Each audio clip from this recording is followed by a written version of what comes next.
et bien sûr 5 tables rondes de 45 minutes pour ponctuer cette journée de débat, avec une première table ronde qui va questionner le lien entre les certifications et l'égalité des chances. 4 intervenants pour nous éclairer: Guillaume Prévost du think tank Vers le Haut, Victor Serre de la Fondation Alpha Omega, Christopher Sullivan d'ICDL et Juliane Lagadec de la mission interministérielle Insert Jeunes.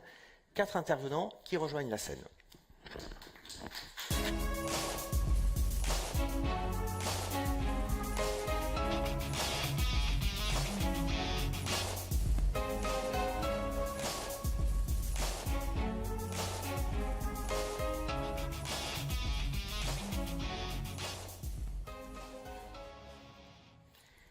Bonjour à tous les 4, je vous invite à vous saisir chacun d'un micro. Alors, je vais faire un petit tour de table pour faire une petite présentation des uns et des autres, et on va démarrer par vous, Juliane Lagadec. Bonjour. Bonjour. Vous êtes adjointe au coordinateur de la mission interministérielle Insert Jeunes, un service d'aide à l'orientation des jeunes du CAP au BTS, qui fournit des données pour faciliter les choix, et on verra tout à l'heure quelles sont les évolutions récentes du service et quelles sont les évolutions à venir dans les prochains mois. Christopher Sullivan, bonjour. Bonjour Nicolas. Bonjour vous êtes directeur général d'ICDL France, accessoirement président des acteurs de la compétence. ICDL certifie les compétences numériques à travers 15 modules, s'appuie sur 24 000 centres d'examen dans le monde, j'ai révisé sur le site, 1700 en France, avec près de 350 000 candidats dans l'Hexagone. Troisième interlocuteur, Victor Serre, bonjour. Bonjour. Alors Victor, vous représentez la Fondation Alpha Omega, vous êtes rédacteur en chef du média de la Fondation. La Fondation, elle existe depuis 13 ans, elle compte 13 salariés et elle vise la réussite éducative de jeunes de milieux modestes entre 4 et 27 ans, et vous soutenez 6 grandes associations éducatives et vous avez beaucoup étudié les parcours de ceux qui sont en échec scolaire et les chemins de la réussite, on en parlera tout à l'heure. Et enfin, quatrième intervenant, Guillaume Prévost. Bonjour. Bonjour. Vous êtes délégué général du think tank Vers le Haut, lancé en 2015 pour alimenter, nourrir le débat public sur les solutions éducatives, notamment pour les jeunes. Vous comptez 6 salariés et une centaine d'acteurs éducatifs qui sont impliqués et associés dans votre think tank. Alors, pour entamer cette discussion, Guillaume Prévost, le moins qu'on puisse dire, c'est qu'il y a beaucoup d'initiatives, beaucoup d'efforts pour essayer de favoriser une meilleure égalité des chances, et néanmoins, on voit qu'il y a un nombre très important aujourd'hui de jeunes qui restent à l'écart, un nombre de NEETs toujours très important, un nombre de moins jeunes qui restent aussi décrocheurs. Ça, vous le constatez, c'est ce constat-là, notamment, qui vous aide justement à réfléchir à des pistes de solutions. En effet, vous avez raison. Je voudrais commencer par citer un chiffre qu'on ne rappelle pas assez dans le débat. Dès 2030, notre pays comptera davantage de plus de 65 ans que de moins de 25 ans. Ce retournement démographique, cette inversion de la pyramide des âges, amène à reposer profondément la question de la geste éducative, aussi bien dans la sphère privée, familiale, que dans la sphère publique. On dit souvent il y a 10 points d'écart dans le taux d'emploi des jeunes en France et dans la moyenne de l'OCDE, à peu près 35-45. Si on avait les mêmes taux d'emploi des jeunes que les pays nordiques, qui sont eux mieux disant, 50%, par exemple en Allemagne, nordique au sens large, on effacerait de 50% le déficit des recettes publiques, puisque ça entraînerait une hausse du PIB d'environ 5 points. C'est des estimations. Donc on voit bien qu'au cœur des enjeux auxquels fait face la nation, il y a la question de sa jeunesse. Or cette jeunesse, vous l'avez dit Nicolas, elle a du mal, elle est en difficulté à entrer dans l'emploi. On a beaucoup concentré le débat sur les retraites, mais en fait quelque part, si on allait gagner en amont, entre 20 et 25 ans, les années pour lesquelles on se dispute assez violemment, vous me l'accorderez, entre 62 et 67 ans, on se rend compte qu'on apaiserait considérablement le débat lié au travail. Donc, ce qui me semble intéressant dans le débat qui est posé aujourd'hui, au-delà du seul prisme de l'égalité des chances, c'est que quelque part on a tendance à toujours aborder les questions d'égalité des chances au seul prisme des 15% des jeunes les plus en difficulté. Or, le point fondamental qui guide nos travaux, c'est que ces 15%, ces décrocheurs, ces NEETs, ne sont que la partie émergée d'un iceberg qui concerne beaucoup plus largement l'ensemble de la société française et qui pose très profondément la cohérence et la façon dont notre système éducatif répond effectivement aux besoins des jeunes, des familles et des employeurs.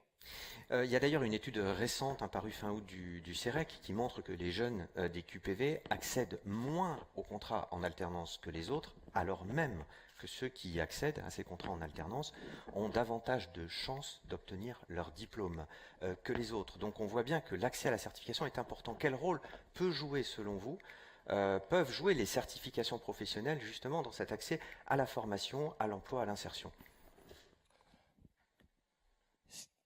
En effet, il faut regarder les choses de façon large, on vient de le dire, et ce gap, cet écart dans l'accès à l'apprentissage, il est particulièrement marqué du point de vue socio-culturel. Il y a une récente étude de la direction statistique du ministère de l'Éducation nationale qui s'appelle la DEP, pour ceux qui connaissent, qui est très intéressante et qui compare les trajectoires et les provenances des jeunes qui s'engagent dans la voie professionnelle au travers de l'apprentissage et des jeunes qui s'engagent dans la voie professionnelle au travers de la voie scolaire, le lycée professionnel. Et c'est très frappant, très marquant. On retrouve de façon très forte un clivage dont vous avez souligné une dimension, et je vais être un peu caricatural ici. Jeunes, rural, blancs, issus de familles de souche, comme on dit aujourd'hui, parfois pas très intelligemment, mais s'engagent massivement dans l'apprentissage, alors que banlieue, jeunes issus de l'immigration, parents avec un faible capital culturel, notamment avec un faible niveau d'accès au diplôme, s'engagent beaucoup plus massivement dans le lycée pro. Comme si quelque part, s'agissant de la voie professionnelle, dont je rappelle qu'elle concerne 40% d'une génération, il y avait d'un côté ceux qui avaient accès à l'emploi et qui avaient accès à la formation professionnelle par l'entreprise, et ceux qui avaient accès à l'emploi ou à la formation professionnelle via l'école. Et donc on voit bien le risque très profond, et sur lequel je pense on reviendra dans cette table ronde, d'une décorrélation, d'une divergence profonde entre la formation professionnelle telle que Monsieur le ministre vient de rappeler qu'elle est en train d'émerger, c'est-à-dire une société de la compétence, et une société de l'école qui ne concernerait plus que les plus fragiles ou ceux qui sont éloignés de la familiarité avec les institutions socioculturelles qui guident les choix éducatifs. Encore un mot, il y a aujourd'hui beaucoup de dispositifs de politique publique qui ciblent ces publics qui sont plus éloignés, dispositifs qui sont plus ou moins efficaces, avec parfois des effets d'éviction qui peuvent être importants.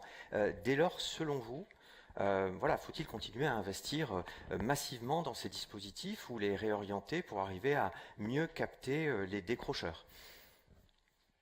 Là, il y a un point très important. En fait, ça fait ce phénomène de chômage de masse des jeunes, il existe depuis presque un demi-siècle, en flux et en stock. Il y a un retour d'expérience très important à prendre en compte s'agissant des politiques sociales. C'est ce qu'on appelle le phénomène de non-recours, d'éviction. Quand vous avez des politiques qui ciblent les populations en état de fragilité, on se rend compte qu'en fait, plus on cible ces populations, moins elles sont in fine concernées par le dispositif en question, parce qu'il y a un effet de stigmatisation et que via les enjeux budgétaires qui viennent d'être soulignés, en fait, je prends l'exemple du plan d'investissement dans les compétences.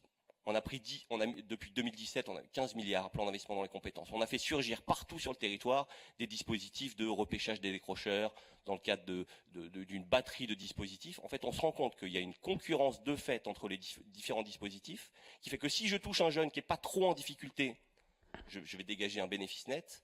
Alors que si je vais chercher le jeune qui est le plus en difficulté, vraiment lourdement, qui doit être lourdement accompagné, qui exige, enfin certains jeunes demandent un éducateur à plein temps pendant 1 an.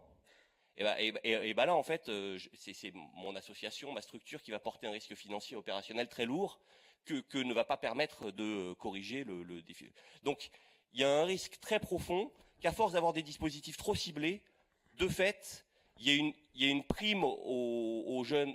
En fait, il y a un effet d'aubaine avec les jeunes pas trop en difficulté et qu'à contrario, on laisse de côté les jeunes les plus en difficulté. Donc ça dit bien que, s'agissant des politiques sociales et des politiques d'éducation en particulier, il faut envisager les choses de façon beaucoup plus globale, et c'était le sens de mon intervention. Si on veut toucher les NEETs, il faut parler à l'ensemble de la jeunesse. C'est ça qu'il faut retenir. Merci Victor Serre. La Fondation Alpha Omega a travaillé sur les moments charnières de risque d'échec scolaire. 7 moments charnières qui permettent de regarder sur quel levier on peut agir. Vous m'entendez ?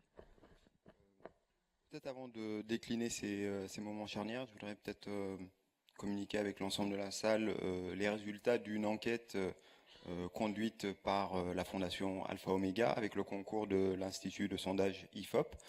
Donc c'est une enquête dont les résultats ont été rendus publics en mars 2022. Ça a été réalisé auprès de 1107 jeunes qui ne sont pas en emploi, qui ne suivent pas d'études et qui ne sont ni en formation.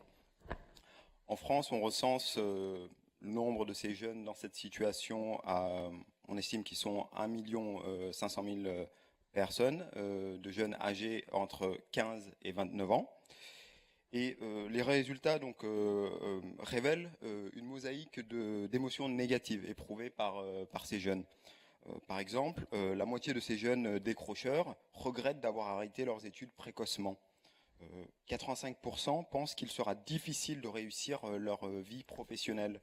57% disent avoir éprouvé la peur d'échouer au cours de leur scolarité. 54% se sentaient angoissés en classe. La moitié ont rencontré des difficultés familiales et 41% se sentaient pas soutenus par leur entourage. Ces moments charnières, alors Nicolas, vous avez dit qu'ils étaient au nombre de 7. C'est pas ça ? Plutôt, nous, on en a relevé 5. Dont acte. Donc, je permets juste de préciser ce point. Alors, le premier moment charnière, ça survient entre l'âge de 5-6 ans. C'est une période qui correspond à celle où il doit y avoir une maîtrise des savoirs fondamentaux de la part des enfants, savoirs fondamentaux étant l'écriture, l'oral et le calcul. Et ce moment-là est en principe surmonté au début de l'école élémentaire. Donc c'est un premier moment, il peut y avoir justement un risque déjà de décrochage scolaire. J'aurai l'occasion d'en parler plus tard lorsqu'on évoquera un petit peu le média, le type de production qu'on propose pour justement alerter et détecter les difficultés que peuvent rencontrer les enfants lors de cette première phase. Le second moment à risque survient lors de la préadolescence, c'est-à-dire que en gros c'est la transition entre la fin du primaire et l'entrée au collège.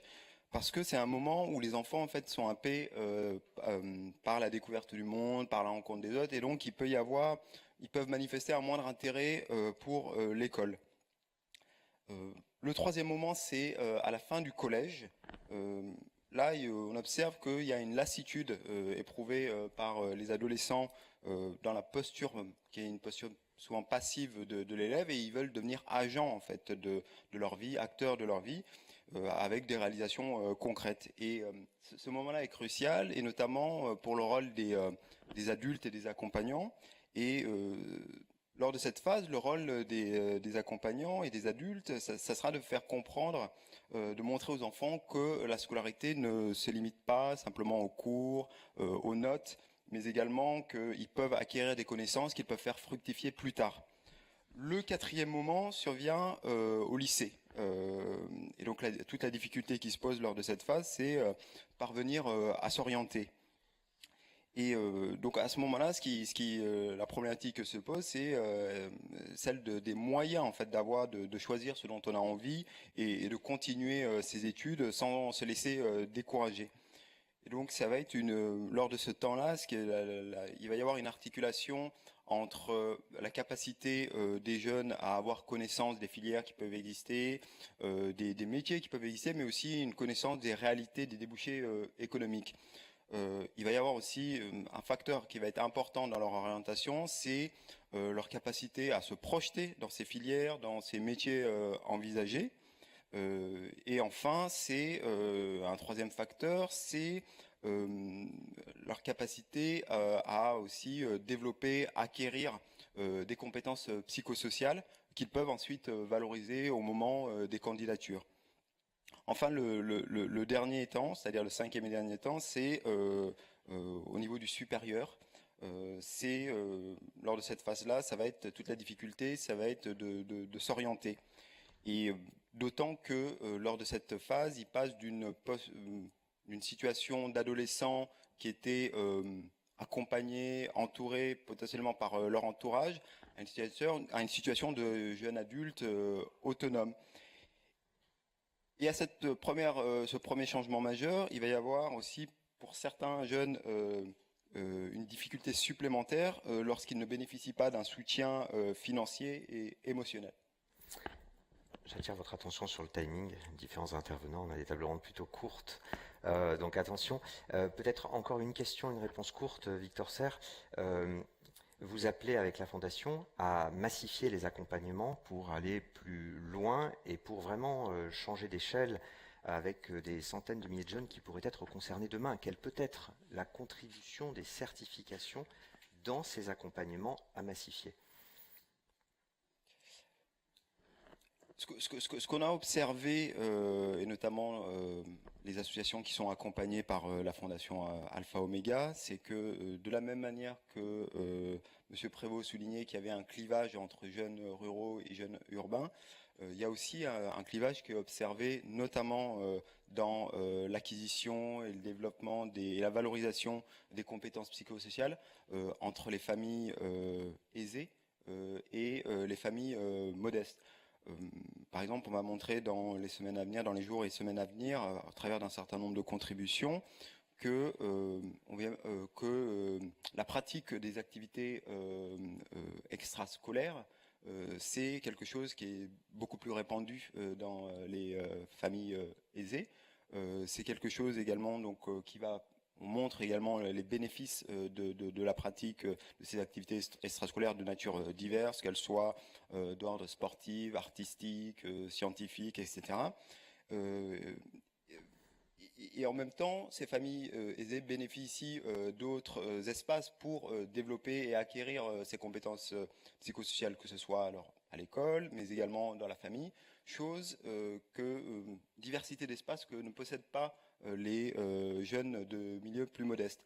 Et c'est la raison pour laquelle ils se reposent essentiellement donc, sur l'école, et ce qui fait peser une charge, une responsabilité plus importante pour les enseignants. Oui. D'où la prégnance finalement à la fois du diplôme, des certifications, des parcours longs, mais aussi de toutes les formes de reconnaissance, on aura l'occasion d'en parler tout à l'heure, de la compétence à travers des certifications inscrites au répertoire ou d'ailleurs pas inscrites au répertoire. Christopher Sullivan, comment est-ce qu'on peut mesurer l'impact des certifications ? Vous avez un certain nombre de données comme tous les certificateurs, il y a aussi les témoignages bien sûr des bénéficiaires eux-mêmes. Qu'est-ce que vous retirez de toutes les remontées, de toutes les sources de remontées que vous avez ? Merci Nicolas, et je vais essayer de faire vite pour rattraper un petit peu le temps. Je préfère me dire ça parce qu'en général je prends l'habitude de parler un peu trop. L'impact, c'est quelque chose pour les certificateurs sur lequel on porte beaucoup d'attention. Parce que c'est toute la raison d'être finalement d'une certification. Une certification, elle existe parce qu'elle a un impact sur les candidats qui passent la certification, sur leur trajectoire professionnelle, sur également leur employabilité, sur un peu par ricochet aussi sur le niveau de compétence dans les entreprises, et donc la capacité à des entreprises d'être productives, d'être innovantes, etc. Donc, depuis maintenant environ 18 mois, on a mis en place un sondage, une étude auprès de tous nos candidats pour mieux les connaître, savoir leur motivation, savoir quels ont été les impacts justement de la certification sur leur métier, sur leur expérience professionnelle, sur leur vie quotidienne. Je vous donnerai quelques chiffres, je ne vais pas en donner trop, mais on va quand même en citer quelques-uns après. Mais l'impact, il peut aussi se mesurer justement, comme vous le disiez, par les témoignages. Et donc, j'ai souhaité aujourd'hui partager avec vous le témoignage de deux femmes qui s'appellent Hélène et Abiba, qui sont toutes les deux des femmes plutôt en rupture. Elles ont une était en recherche d'emploi depuis plus de 12 mois, l'autre depuis plus de 24 mois. Et elles ont eu la chance de participer à un programme de formation sur les compétences numériques qui s'appelle Numérique L. Puisque c'est un dispositif accessible uniquement à des femmes. Elles ont été accompagnées par M2I Formation qui est parmi nous aujourd'hui et que je remercie pour leur contribution aussi au travers de ce témoignage. Et écoutez, moi je vous propose qu'on regarde le témoignage et après je vous donne quelques infos complémentaires. On découvre la vidéo.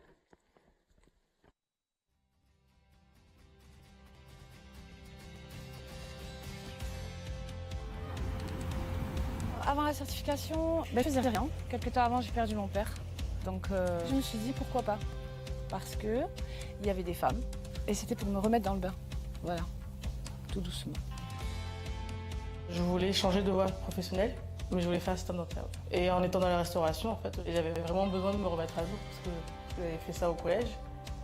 Et en fait, je me suis rendu compte que ça n'avait plus utilisé vraiment les outils informatiques et qu'à part taper un peu les mails de temps en temps, et encore. Et j'en avais vraiment besoin. Par rapport à ce que je voulais faire après,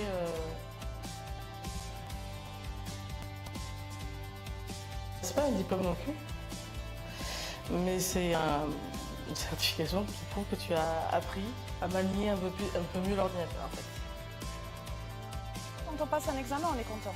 Donc l'estime de soi-même remonte. On se sent valorisé, c'est important. Parce que l'informatique, c'est tout là.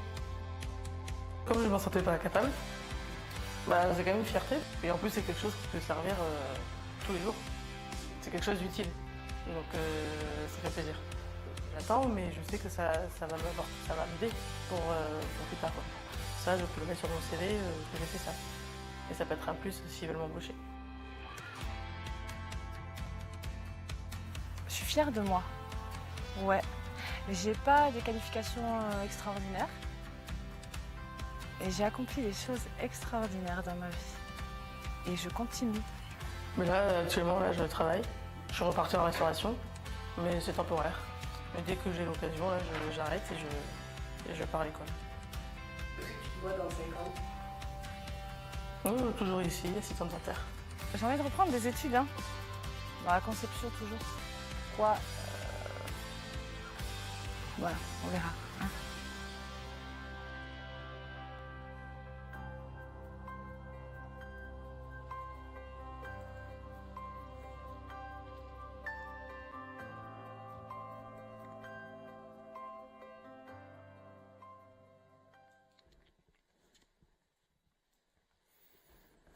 Voilà pour ce double témoignage, Christopher. L'impact, je pense qu'on le ressent bien au travers de la vidéo. Et donc, je vais vous donner quelques chiffres. Chez ICDL, 17% de nos candidats sont des demandeurs d'emploi. 8% sont des personnes en situation de handicap. Et 25% sont des candidats qui ont un niveau infra-bac. C'est-à-dire qu'ils ont soit un CAP BEP, soit aucun diplôme. Un tiers, justement, des infra-bac n'ont aucun diplôme. Et ce que je trouve intéressant, et ça fait écho justement à ce qu'on voit dans le témoignage, c'est que pour des personnes qui n'ont jamais eu de diplôme ou qui ont un niveau très faible de diplôme, avoir l'opportunité au cours de leur carrière professionnelle de revenir dans un processus de formation, d'apprentissage et de reconnaissance et de valorisation des compétences, finalement c'est ce qui leur permet de reprendre confiance en elles, de se réengager dans un processus de montée de développement de compétences.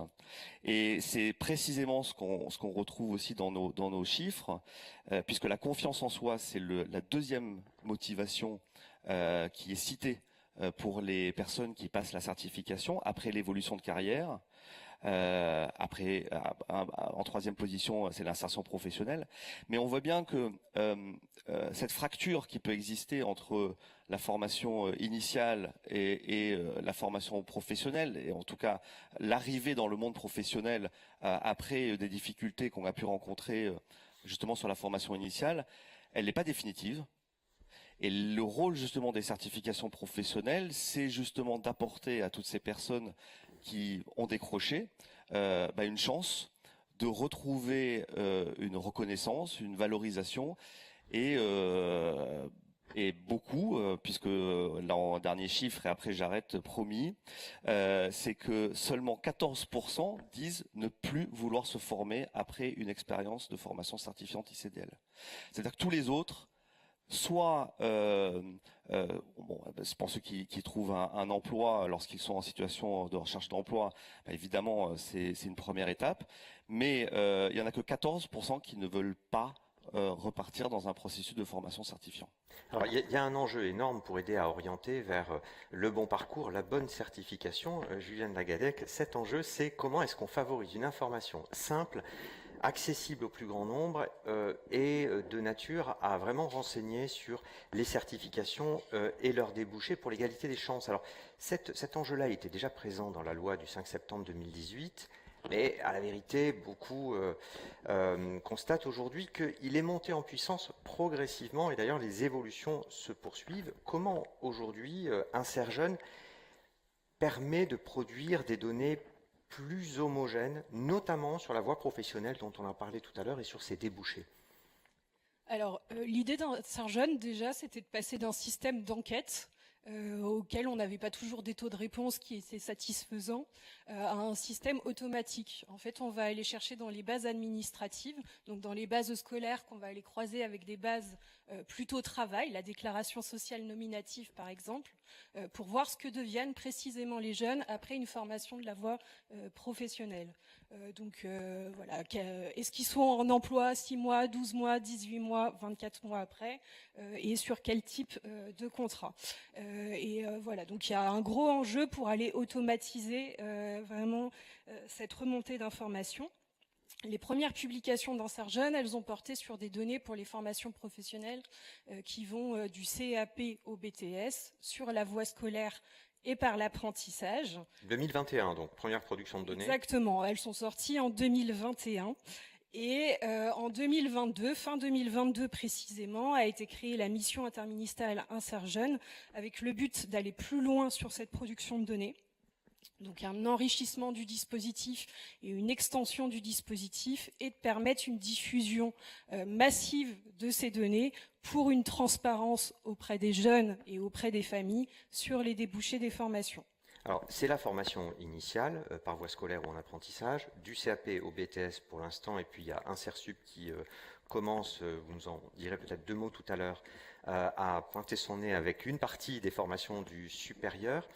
Il y a eu un certain nombre d'évolutions. Quels sont aujourd'hui les indicateurs que vous proposez via InserJeune et quelles sont les limites de ces indicateurs? Qu'est-ce qui est fiable et qu'est-ce qui doit être pris peut-être avec davantage de pincettes?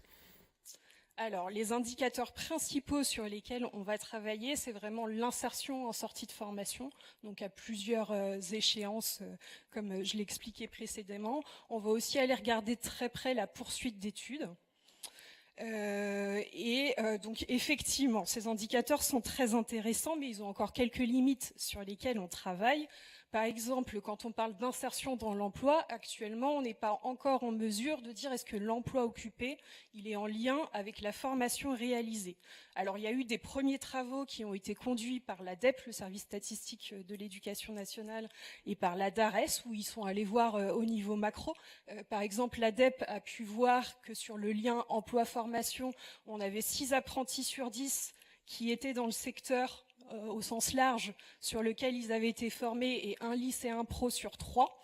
Et puis la DARES, elle a été regardée, est-ce que les apprentis, une fois qu'ils ont terminé leur apprentissage, ils sont sur des contrats de formation dans les branches professionnelles sur lesquelles ils ont été formés, et ça donne des chiffres assez similaires. Donc sur ce lien emploi-formation, on a encore des travaux à faire pour aller plus loin, et c'est pris en considération. La poursuite d'études, c'est un indicateur qui est important pour nous, mais actuellement on n'est pas encore en capacité de savoir si c'est une poursuite dans le même cursus, si c'est une réorientation ou si c'est un redoublement. Donc là, pareillement, on a des services statistiques qui suivent des cohortes pour pouvoir nous donner des indicateurs en 2025 à aller explorer enrichis sur le sujet. Avec de nouveaux sujets aussi, notamment les départs à l'étranger, on ne sait pas trop pour l'instant les renseigner, ou les jeunes qui créent leur entreprise, c'est aussi un peu compliqué, même si, m'avez-vous dit en préparant cette séquence, c'est quand même prévu dans le cahier des charges, donc il y a des évolutions. Et dans les prochains mois d'ailleurs, on va avoir de prochains indicateurs, de nouvelles données, notamment, et ça va être particulièrement intéressant, des données en termes de rémunération. Tout à fait. Depuis la création de la mission, on a des jalons très intéressants en termes de nouvelles productions. Par exemple, en 2021, quand on regardait le taux d'insertion, on le regardait uniquement sur l'emploi salarié privé. Depuis décembre dernier, on a aussi l'emploi public qui est pris en compte. Donc on a eu une extension aussi du dispositif où maintenant sont couvertes les formations en licence et en master. Et d'ici la fin de l'année, on a de nouveaux jalons qui vont être très intéressants et qui vont sortir. Donc des données sur les rémunérations en sortie de formation. On a des données qui sont produites par France Travail et par d'autres sur les rémunérations liées au métier. Là, on veut vraiment regarder en sortie de formation combien les jeunes gagnent et en faire quelque chose pour mieux renseigner les jeunes, toujours sur les débouchés des formations. Et puis un autre jalon aussi qui va être important, c'est la production de données sur les diplômes des écoles d'ingénieurs et de commerce. Christopher, vous vouliez réagir? Non, je voulais juste dire que c'est un formidable outil et que nous, les certificateurs, je me permets de parler un peu au nom du collectif, on serait aussi très intéressés que nos données viennent alimenter aussi, même si c'est pas encore prévu aujourd'hui, mais qu'on arrive à travailler sur une uniformisation de nos datas pour justement pouvoir informer aussi les jeunes sur les certifications professionnelles et ces différentes informations dont on dispose, et on peut le faire en tout cas. Il y a un enjeu sur la qualité de la donnée, on l'a vu, sur la diversité de la donnée, il y a aussi un enjeu de diffusion. Et en fait, la plateforme InserJeune, c'est pas vraiment la plateforme à travers laquelle, notamment, les futurs bénéficiaires, enfin les jeunes, les moins jeunes, se renseignent. Vous avez noué des partenariats, peut-être quelques mots sur ces partenariats qui permettent d'avoir cette information et qui peut être adaptée aux partenaires. Tout à fait. Pour l'orientation, il y a une multiplicité d'outils. Donc ça favorise les initiés qui savent quoi aller utiliser et pour quelles problématiques. Nous, notre idée, c'était de venir mettre la donnée InserJeune sur les parcours des jeunes. Donc sur toutes les plateformes d'orientation ou d'affectation qu'ils peuvent utiliser. Et donc depuis 2022, on a travaillé principalement et d'abord avec les plateformes d'État. Donc on va retrouver de la donnée InserJeune ou InserSup, par exemple sur Parcoursup, sur Affelnet, sur Un jeune, une solution, sur la bonne alternance. Et là, notre objectif, c'est aussi d'aller développer des partenariats avec des opérateurs privés ou des collectivités pour que cette donnée soit mise en valeur. Donc là, on a eu une première mise en production sur le site de l'étudiant qui valorise ces indicateurs sur ces fiches formation. On a des discussions avec des conseils régionaux et en fait, ça a fait exploser la visibilité des données. On compte plus de 6 millions d'affichages des données depuis le début de l'année. Voilà, donc c'est un gros enjeu, cette transparence. Et après, on va évaluer, donc est-ce que ces indicateurs sont réellement visibles sur les fiches formation? Est-ce qu'ils sont compréhensibles de la part des jeunes? Et est-ce qu'ils se les approprient quand ils font un choix d'orientation? Sachant, pour vous rassurer, que sur ces indicateurs, on a bien travaillé aussi à les expliciter auprès des jeunes. Donc sur chaque fiche formation, on a le taux d'insertion dans l'emploi à 6 mois, on a le taux de poursuite d'études et on a une catégorie qu'on a nommée autre, et dans laquelle on précise aux jeunes que dans les situations autres, ça peut être une création d'entreprise, ça peut être un jeune au chômage, ça peut être un jeune qui est en départ à l'étranger, mais voilà, on l'incite à prendre connaissance de ces données et à se les approprier. Un dernier mot sur le calendrier, on parlait d'InserSup tout à l'heure, alors même si vous êtes mission interministérielle InserJeune, peut-être quelques mots sur où est-ce qu'on en est du SUP aujourd'hui au-delà du BTS. Alors, le ministère de l'Enseignement supérieur fait partie de nos commanditaires, avec le Haut Commissariat à l'enseignement et à la formation professionnelle. Donc, actuellement, c'est le SIES, au sein du ministère de l'Enseignement supérieur et de la Recherche, qui travaille à l'extension des indicateurs. Donc, comme je vous l'ai dit, effectivement, on a des données maintenant sur les licences générales, sur les licences professionnelles, sur les masters professionnels, bientôt sur les écoles de commerce et d'ingénieurs. Et le but, c'est aussi d'avoir un système sur lequel on pourra construire d'autres extensions si nécessaire. D'accord, donc aujourd'hui on a un certain nombre de données qui sont déjà présentes, notamment tout ce qui est public. En revanche, les grandes écoles, etc., là c'est dans un second temps, à horizon de quoi, début 2025? Alors pour les écoles d'ingénieurs et commerce, c'est donc fin de l'année, décembre ou janvier, une première publication de données. Ensuite, on va plutôt aller adresser des diplômes comme le but. Et pour tout ce qui va être enseignement supérieur privé, c'est à discuter. Pour l'instant, c'est pas dans le calendrier. D'accord. Victor Serrier, on le voit, il y a un gros enjeu de vulgarisation, déjà de vulgarisation des données. Beaucoup de jeunes et de moins jeunes ont du mal à se repérer dans la jungle des sites, des données, etc. C'est un peu l'objet du média qui va être créé. Aujourd'hui, vous avez un site, il y a des articles, il y a des ressources, etc. Vous voulez aller un peu plus loin. C'est quoi le but et quels sont les exemples de thématiques que vous pourriez traiter dans le cadre de ce média?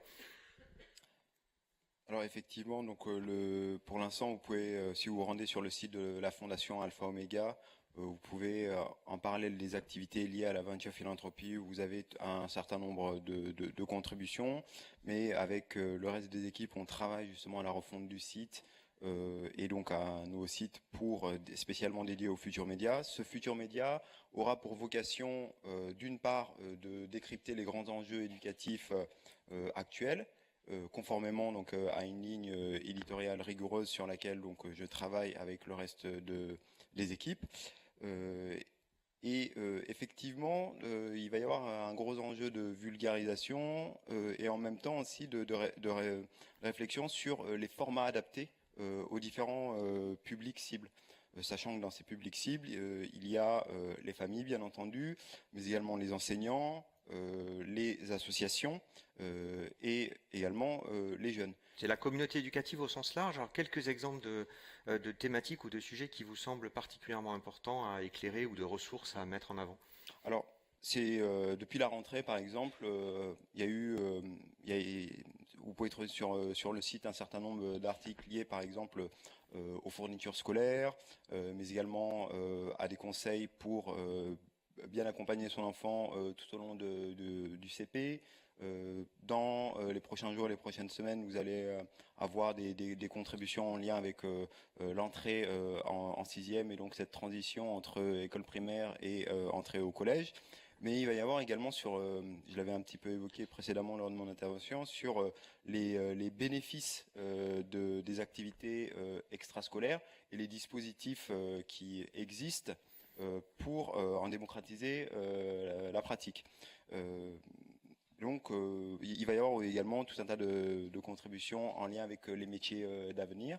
Et donc ça suppose d'adapter en fait ces contenus au canal que nous allons utiliser. Donc ça peut être par exemple donc le site du média, mais également la page YouTube, mais également les différents autres réseaux sociaux en fonction donc du public cible. Pour mieux promouvoir, Guillaume Prévost, l'égalité des chances, un meilleur accès à l'emploi, à la formation, à l'insertion, quels sont, selon vous, les types de compétences certifiables ou que l'on pourrait attester ou reconnaître davantage qui ne font pas l'objet aujourd'hui d'une reconnaissance formelle? Alors, Victor l'a bien souligné. Aujourd'hui, on se rend compte, en regardant les parcours des jeunes, qu'en fait, en termes de savoirs fondamentaux, on dit souvent lire, écrire, compter. En fait, il y a un savoir fondamental, c'est s'orienter, être à l'initiative de ses choix, faire des choix, être acteur de son parcours de formation. Et que ça, c'est socialement très marqué. Donc ça veut dire que on doit identifier la capacité de déploiement de la personne, de l'enfant à progressivement faire ses choix en liberté, comme un savoir fondamental, une compétence fondamentale de notre système éducatif.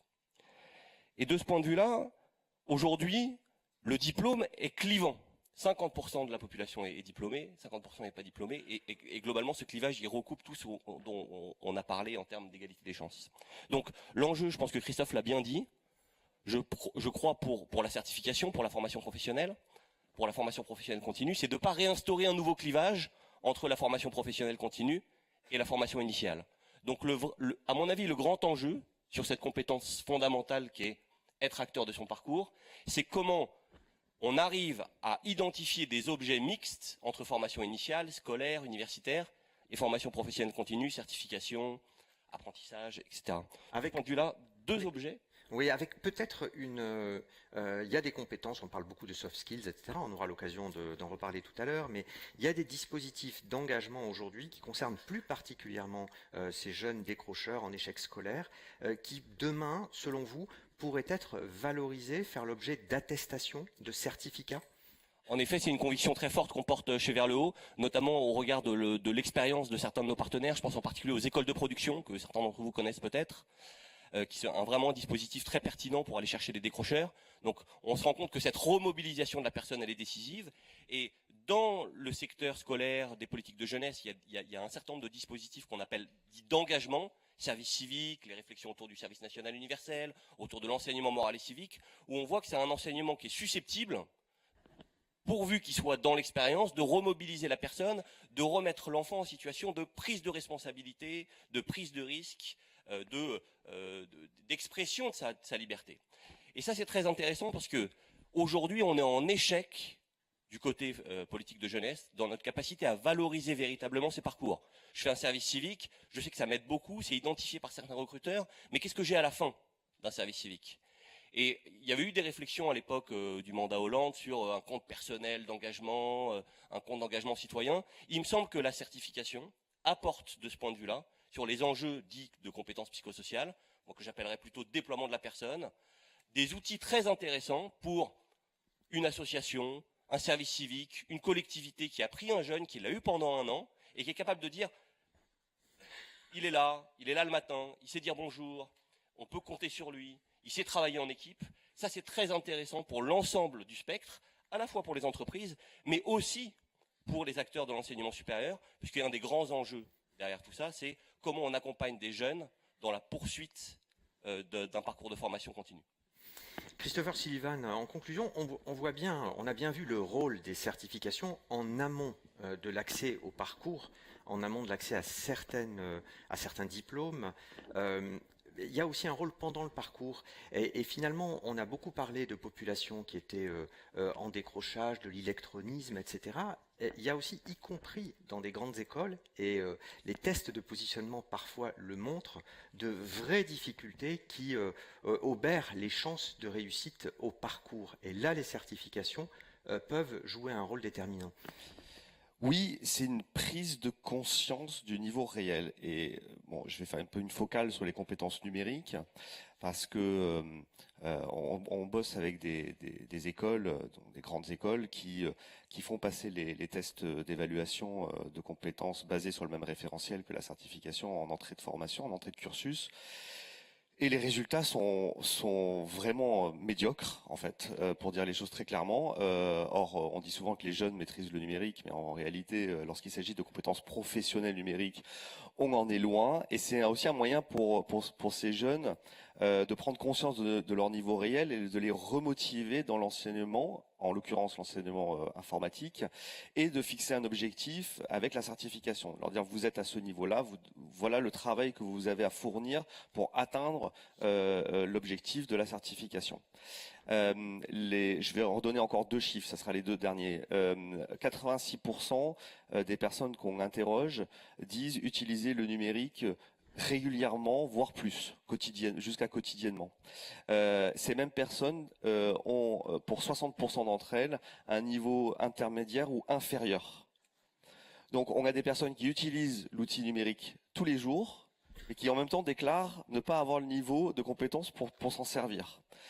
Et dans une société numérique, parce que c'est vrai que on parle beaucoup d'employabilité, et aujourd'hui, je pense que les entreprises ont beaucoup de mal à se dire qu'elles vont embaucher quelqu'un qui n'est pas capable de recevoir un mail avec l'emploi du temps ou avec leur bulletin de paye, par exemple, parce que c'est ce qui se fait dans beaucoup d'entreprises, et pas que des entreprises informatiques ou dans le numérique, hein, ça se fait beaucoup de plus en plus. Donc c'est devenu une compétence professionnelle, même pour un très faible niveau de compétences numériques. Finalement, on a quand même besoin de ce bagage minimum pour fonctionner dans une entreprise qui elle-même est numérique.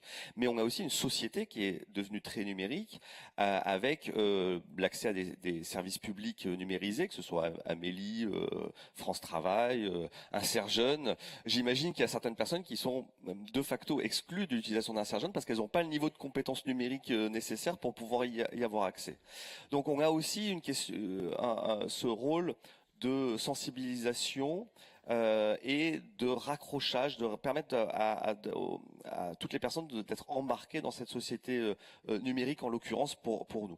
Donc le rôle effectivement des certifications vient enfin, c'est un objectif, c'est motivant, mais on a aussi besoin de connaître son niveau en entrée de formation, c'est ce que nous faisons aussi. Merci Christopher, je profite des 30 secondes qui me restent pour dire que on n'a pas eu le temps, Juliane Lagadec, de parler des travaux autour d'Orion pour aider à l'évolution des cartes de formation professionnelle, notamment dans les lycées pro. Vous croisez certaines données avec des données éducatives, taux de pression, de remplissage, avec des données économiques, besoins de recrutement locaux. Donc à la pause, pour ceux qui veulent avoir davantage de précision sur ce que fait la mission interministérielle et sur les données qui sont produites et qui vont l'être, n'hésitez pas à aller voir Juliane Lagadec. Merci beaucoup à tous les quatre pour vos analyses et vos contributions. Merci. Merci.